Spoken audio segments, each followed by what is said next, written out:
सुप्रभात।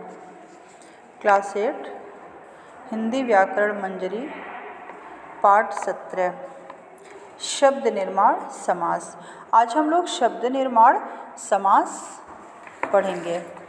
सबसे पहले समास किसे कहते हैं?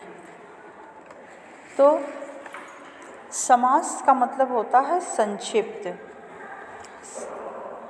परस्पर संबंध रखने वाले दो या दो से अधिक शब्दों का मेल समास कहलाता है।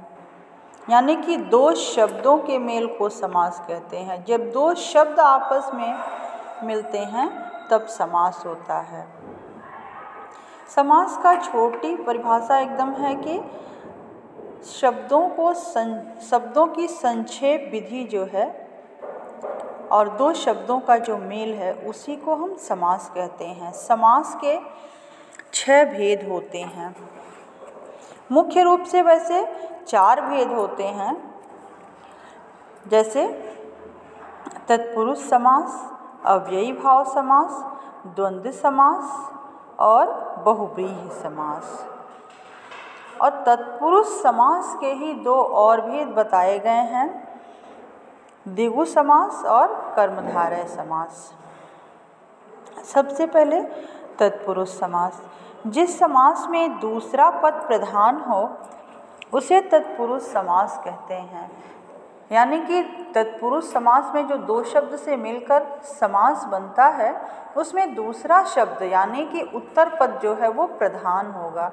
और तत्पुरुष समास में कोई ना कोई विभक्ति चिन्ह लगा होगा, जैसे कर्ता ने कर्म को करण से संप्रदान किया, इस तरह मतलब कोई ना कोई विभक्ति चिन्ह जरूर लगा होगा। तो जैसे कि रसोई घर, उदाहरण के तौर पे रसोई घर। अब इसका हम जब विग्रह करते हैं तो होता है रसोई के लिए घर। ऐसे ही यश प्राप्त, जब विग्रह करेंगे तो होगा यश को प्राप्त। दूसरा समास है।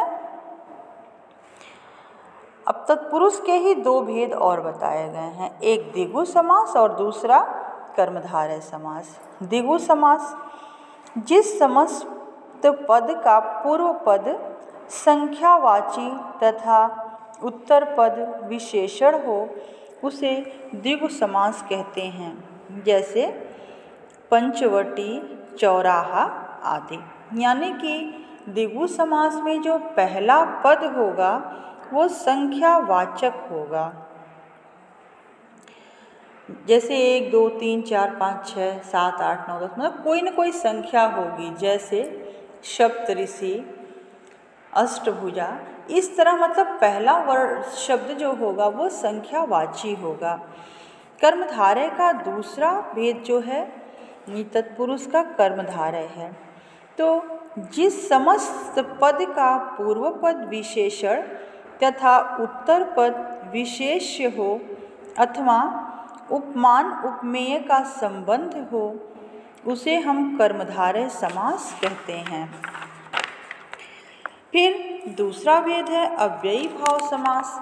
अव्ययी भाव का अर्थ है अव्यय, यानी कि जो हर स्थिति में अपनी स्थिति में ही बने रहे, उसमें कहीं कोई परिवर्तन ना हो, उसे हम अव्यय कहते हैं। जैसे आजन्म, आजन्म में आ जो है वो अव्यय है।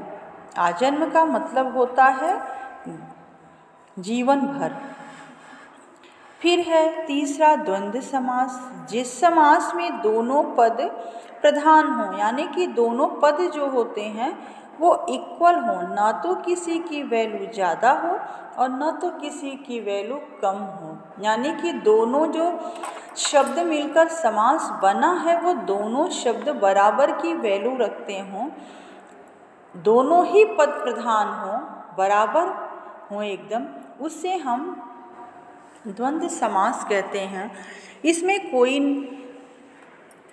ज़्यादा प्रधान और कोई कम प्रधान नहीं होता है। और इसका जब हम विग्रह करते हैं तो योजक चिन्ह का प्रयोग करते हैं, जैसे माता पिता, भाई बहन, सुख दुख, रात दिन, इस तरह के शब्द जो होते हैं वो द्वंद्व समास के उदाहरण हैं। चौथा है बहुव्रीहि समास।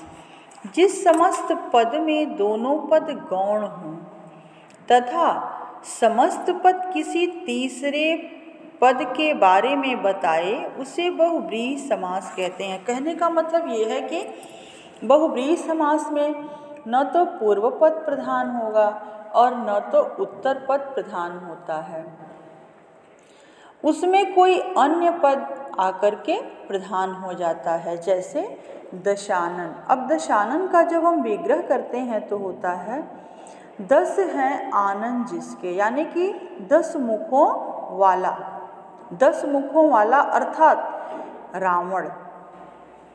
तो इस तरह बहुव्रीहि समास में दोनों पदों में किसी पद की प्रधानता नहीं होती है, कोई अन्य पद आकर के प्रधान हो जाता है। बहुव्रीहि और कर्मधारय समास में कुछ अंतर होते हैं। कुछ शब्द बहुव्रीहि और कर्मधारय दोनों के ही उदाहरण होते हैं। जैसे अतः इनकी पहचान उनके सार्थक विग्रह पर निर्भर करती है। यदि समस्त पद का एक पद विशेषण हो तथा उपमेय उपमान का संबंध हो तो वहाँ कर्मधारय समास माना जाता है, और यदि दोनों पदों के मेल से किसी तीसरे पद की ओर संकेत हो तब वहाँ पे बहुव्रीहि समास होता है। धन्यवाद।